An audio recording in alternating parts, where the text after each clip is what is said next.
डाकदार साहब, इसने कहा और फिर गोदलोहे से मुखातब हुआ डाकदार साहब आ गया गिलरुखे।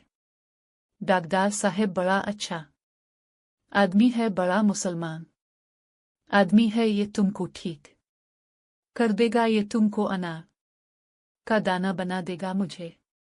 अब तक गिलरुख का चेहरा नजर नहीं आया था, मगर इस ही करा हूं कि रुक जाने से मैंने ये अंदाजा जरूर लगा लिया था कि इस ने मुझे कमरे में दाखिल होते देख लिया है और वो मारे हया के जब्त किए बैठी है। दरअसल इसके चेहरे को शोलों ने छुपा रखा था, क्योंकि जब मैं खान के करीब आया तो गोदलोहे में हरकत हुई और गिलरुख ने टांगें फैला दे इस ने गर्दन तक लिहाफ ओढ़ रखा था और माथे पर सारुख रंग के कपड़े की पट्टी बांध रखी थी। मैं इसके करीब जमीन पर बैठ गया और बिल्कुल डॉक्टरों के से पेशा वराना अंदाज में बोला, सो ये है गिलरुख। इस तरफ गिलरुख बस छत को देखती रही और आंखें झपकुती रही। इसके तेवरों से साफ जाहिर हो रहा था कि इसने दर्द की टीसों पर बेपनाह जब्त कर रखा है। इसकी आंखें भीगी हुई थीं और मालूम होता था उमड़े हुए आंसुओं को पूंछने के लिए उन्हें अभी अभी जल्दी से मिला गया है। उन आंखों में आग के शोलों का नन्हा सा अक्स नाच रहा था। इतनी सिया आंखों में ये चमक बिल्कुल इस चराग की सी लगती थी जो घुप अंधेरी रात में कहीं दावर टिमटिमा रहा हो, और इन आंखों के अर्ध गिर्द लंबी खमीदा पलकों ने कुछ ऐसी घनी कतार बांध रखी थी और इन आंखों की पहरादारी के मनसब पर ये कुछ ऐसी मगरूर मालूम हो रही थी कि गिलरुख की आंखों में आंखें डालने से पहले जरा सा सोचना पड़ता था। भौवें इतनी लंबी थी कि इसकी मेडो है मैं गुम हुई जा रही थी। सोने के से रंग पर उनकी स्याही यूं उभर आई थी कि मालूम होता था बनावटी हैन और आंखों के तनासुब के मुताबिक कतर कर चिपका दी गई है।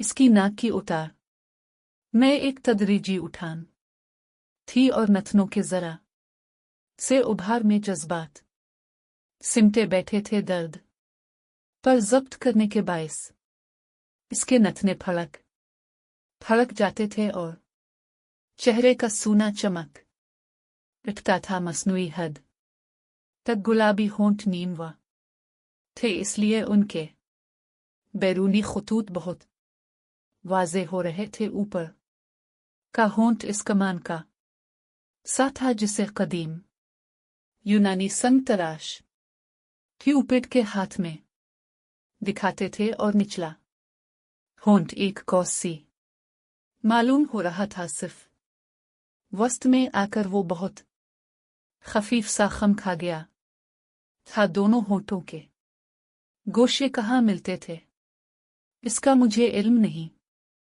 हो सका, क्योंकि दोनों कौसें दोनों तरफ कहीं गहराइयों में चली गई थी और एक गोशे के किनारे का तुल जैसे इस गहराई मैं मुस्तकिल झांक रहा था। नीम व होठों के दरमियान जरा जरा दिखाई देते हुए बहुत सफेद दांतों में भी आग के शोले नाच रहे थे।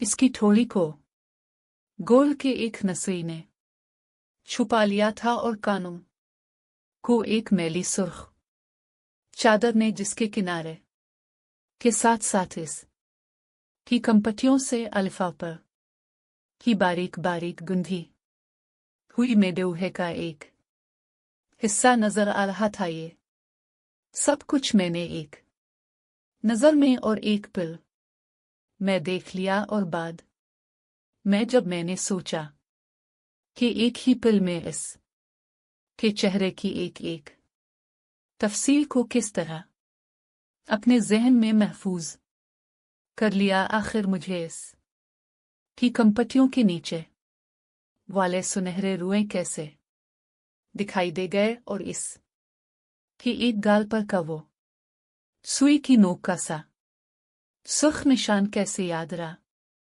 गया जो शायद मच्छर के काटने से पैदा हुआ था।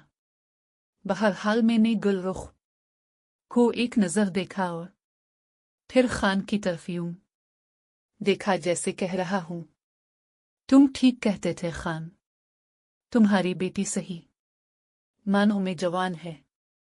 खान मुझे अपनी तरफ मुतवज्जे पाकर मेरे पास बैठ गया और फिर रिक्कत भरे अंदाज में बोला, हम क्या करें डागदार साहिब, हम मर्द होकर रोता है हमको बड़ा शर्म लगता है, पर हमारा बेटी हमारा खजाना है, ये मर गया तो हम मर जाएगा, इसको कोई ऐसा दवाई दो के बस यूं। और उसने एक निहायत जोरदार चुटकी बिजाई, यूं दर्द चला जाए, हम तुम्हारा नौकरी करेगा, हम तुम्हारा बचुए को दुआ देगा। मैंने खान के एक कंधे को थपका और फिर दूसरी नजर गिलरुख पर डाली, मगर मेरी आंखें फौरन झपक गईं। वो मेरी तरफ देख रही थी और उन आंखों में कितनी वसत और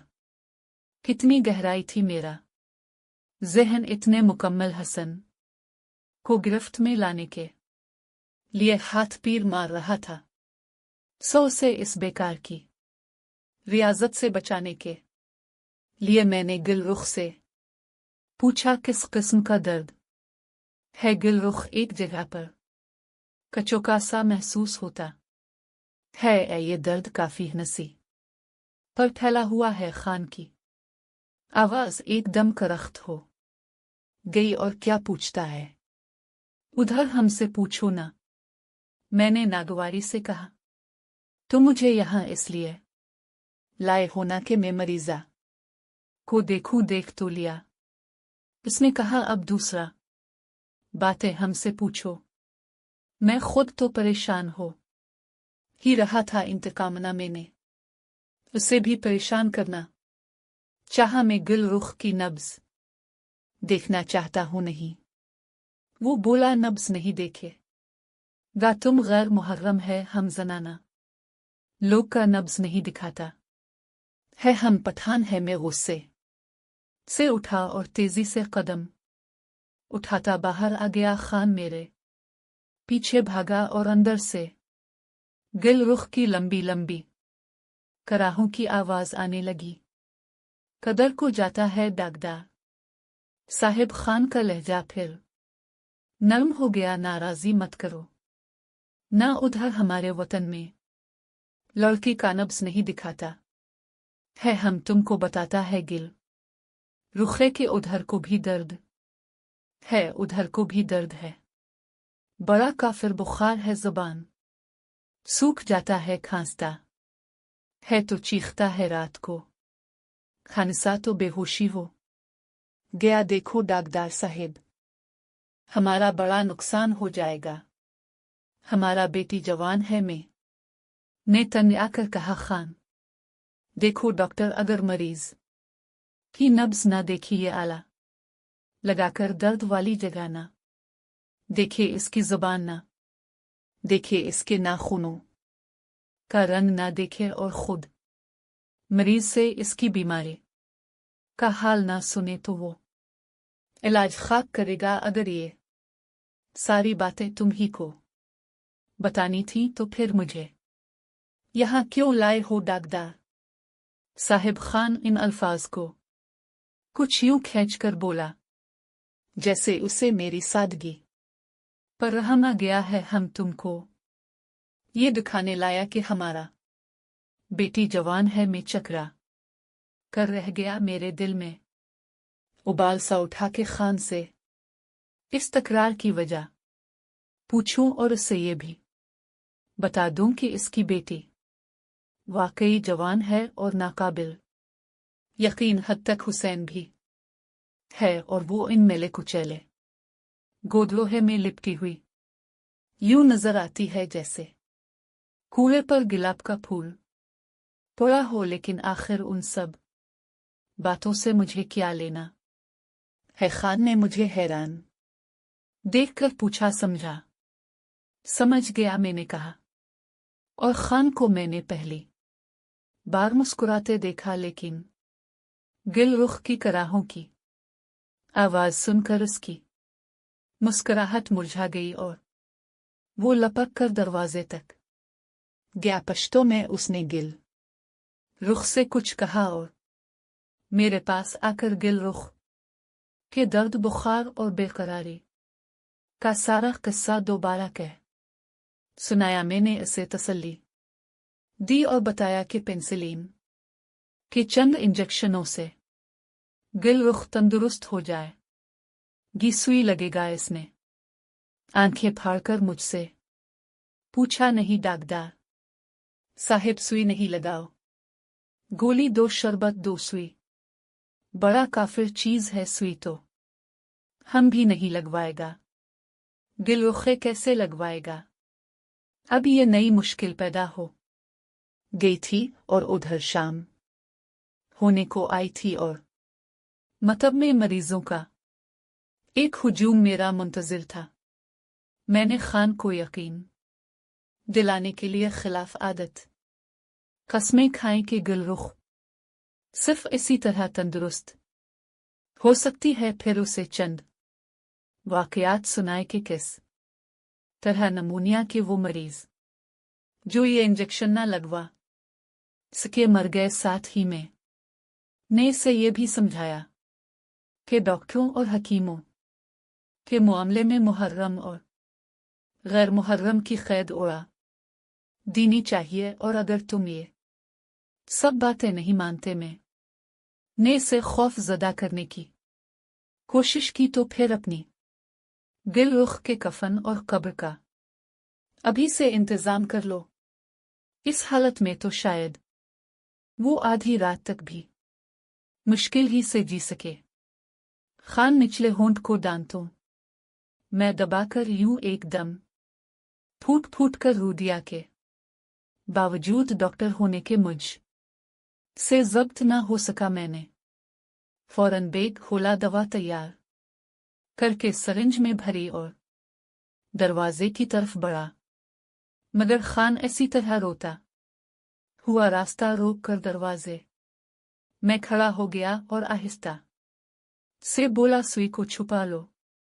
डॉक्टर साहिब गिल रुखे देखेगा तो रोएगा। मैं ने सरिंज छिपा ली तो वो बोला, हमको बता दो, हम लगा देगा। मैंने इसे फिर समझाना शुरू किया कि कोई दूसरा आदमी ये काम करेगा तो सुई के टूटने और गलत इंजेक्शन लगने से मरीज के मर जाने तक का खतरा होता है। वो दरवाजे में से बादनल नाखास्ता हिट गया और बड़े प्यार से बेटी को पुकारा, गिल राखी।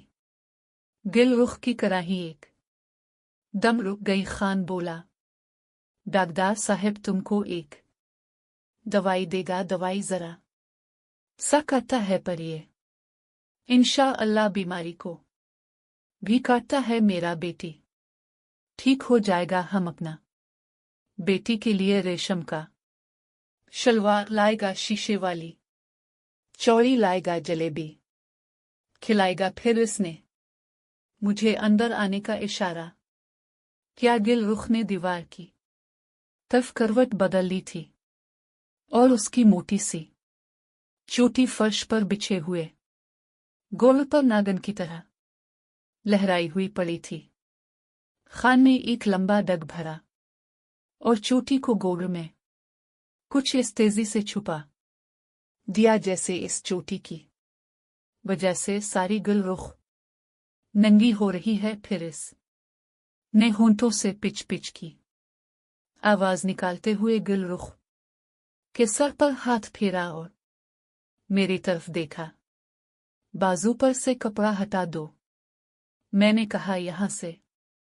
खान किसी सोच में डूब गया, फिर कुछ इस अंदाज से जैसे वो बिल्कुल बेबस कर दिया गया है। इस ने अपने सर को 2-3 बार झटका और गिल रुख की खुली आस्तीन ऊपर चढ़ा दी, मगर फौरन इसके सारे बाजू पर गोर फैला दिया, सिर्फ वही जरा सा हिस्सा नंगा रखा जिसकी तरफ मैंने इशारा किया था। इस को बेटी के मामले में इस हद तक मोहताज देख कर मैंने इसका दिल रखने के लिए कहा, देखो खान में गिल रुख को हाथ नहीं लगाऊंगा, तुम इसका बाजू अच्छी तरह थामे रखो। गिल रुख को समझा दो कि वो बाजू ना हिलाए वरना गड़बड़ हो जाएगी।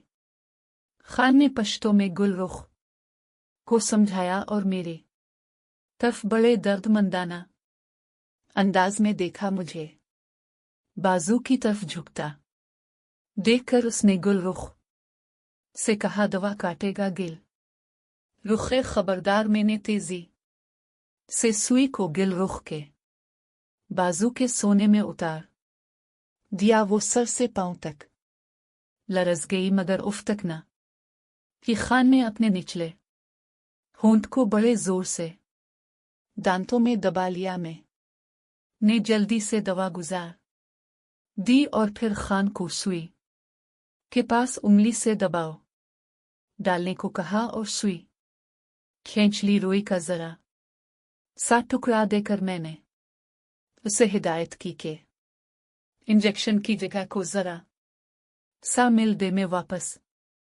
चला तो खान बोला, अब फिर कब लगेगा डाकदार साहिब? कल सुबह को, मैंने कहा। तो मेरी आने की जरूरत नहीं, मैं खुद आ जाऊंगा। खान ने दुआओं का तांता बांध दिया और दरवाजे पर से एक बड़ा जोरदार अस्सलाम अलैकुम कहकर अंदर चला गया। मैंने मुसलसल 3 रोज गिल रुख को पेंसिलिन के बाकायदा इंजेक्शन दिए और वो सेहतयाब हो गई।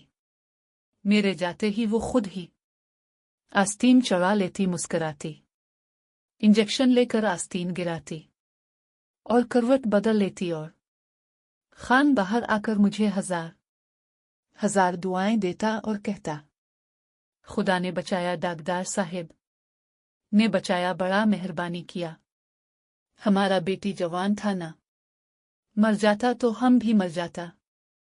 इंजेक्शन के आखिरी रोज मैंने खान को खांसी की चंद गोलियां दी और कहा कि वो 2 रोज बाद मतब में आकर मुझे गिल रुख की कैफियत बता जाए। अगर इसकी खांसी उन गोलियों से न राखी तो दवा बदल दी जाएगी। इस रोज में ने खान से ये भी कह दिया कि मैं इंजेक्शनों और दवाओं की कीमत नहीं लूंगा। वो तो हमको पहले खबर था। वो फौरन बोला, तुम्हारा शराफत तुम्हारा माथे में चमकता है। इस रोज मैंने गुलरुख से भी एक बात करने की जुर्रत कर ली। अच्छा भाई गुलरुख, मैंने कहा, खुदा ने तुम्हें सेहत बख्शी, अब चंद रोज आराम करना अच्छा। गुलरुख दीवार से लगकर बैठी थी। मेरी ये बात सुनकर उसका चेहरा अचानक गुलाबी हो गया और उसकी आंखें डबडबा आईं और वो मुस्कुरा दी। निहायत धीमी आवाज में बोली, खुदा तुमको खुश रखे। 2 रोज बाद शाम को जब मैं मतब को बंद करने की तैयारी कर रहा था तो खान अंदर आया और बड़े तपाक से दोनों हाथों से मुसाफहा करते हुए बोला, खांसी भी चला गया डाकदार साहिब? गुलरुखे चलता फिरता है, अच्छा सोता है, बड़ा खुश है। मैंने कहा, खुदा का शुक्र है। खान बोला, तुमने बड़ा मेहरबानी किया डाकदार साहिब, तुमने हम को खरीद लिया। हमारा बेटी को अच्छा कर दिया हमारा बेटी मरता तो हम भी मर जाता हमारा बेटी जवान है आज में जब्त नाकस का फौरन पूछा खान ये बताओ आखिर तुम बार मुझे ये क्यों बताते हो कि तुम्हारी बेटी जवान है ओहो डाकदार साहिब खान इन अल्फाज को कुछ यूं खींचकर बोला जैसे उसे मेरी सादगी पर रहम आ गया है तुम नहीं जानता तुम तो बिल्कुल बच्चा है तुमने हमारा दिल रुखे को बचाया तुमने हमारा 1000 रुपया बचाया मैं ये भी नहीं समझा मैंने चकरा कर कहा देखो खान मुस्करा कर बोला हमारा बेटी बड़ा अच्छा जवान है ना हमको दिल रुखे की शादी का 500 मिलता है हम 1000 से कम नहीं लेगा तुमने हमारा 1000 रुपया बचाया तुम बड़ा सच्चा मुसलमान है डाकदार साहिब